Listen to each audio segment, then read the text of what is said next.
আসসালামু আলাইকুম। এই মুহূর্তে কিন্তু সরাসরি আমরা কথা বলছি গোপালদি হাই স্কুল মাঠের পিছনে যেই কুরবানি পশুর হাট, সেই হাটে আমরা আপনাদেরকে দেখাচ্ছি। আজকে কিন্তু সকাল থেকেই কিন্তু বিশাল আকারের পর্যাপ্ত পরিমাণের গরু কিন্তু এই হাটে উঠেছিল। এখনো মাত্র দুপুর 1টা বাজে, এখনো সময় পার হয়ে যায়নি।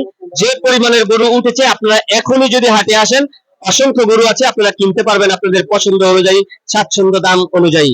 আপনারা ঘরে বসে না থেকে যদি এখন হাটে আসতে পারেন, এখনো কিন্তু গরু কিনতে পারবেন। আর ক্রেতা এবং বিক্রেতা ভাইদের উদ্দেশ্যে বলছি, নিরাশ হওয়ার কিছুই নেই। আজকে হাট সারাদিন চলবে, রাত্রিবেলা হাটে গরু বিক্রি করার ব্যবস্থা রয়েছে। আবার আগামী ঈদের আগের দিন বুধবার, সেদিনও কিন্তু এই মাঠে হাটের ব্যবস্থা করা হয়েছে। আপনাদেরকে দেখাচ্ছি, অসংখ্য গরু কিন্তু ইতিমধ্যে উঠেছিল।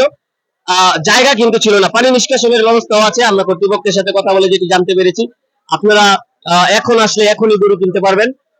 ঘরে বসে না থেকে আপনারা আসতে পারেন, এসে গোপালদি হাই স্কুল মাঠের পিছনে আপনারা গরু কিনে নিয়ে যেতে পারবেন। এখনই চলে আসুন, দেরি না করে এখনই চলে আসুন।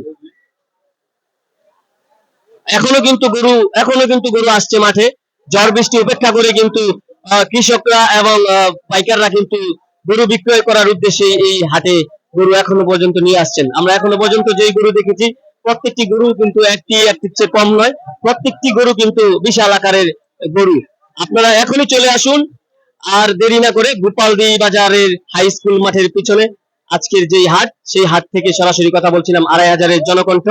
আপনারা চলে আসুন, আমরা পরবর্তীতে আবার আপডেট দেব। সেই পর্যন্ত আমাদের সাথেই থাকুন।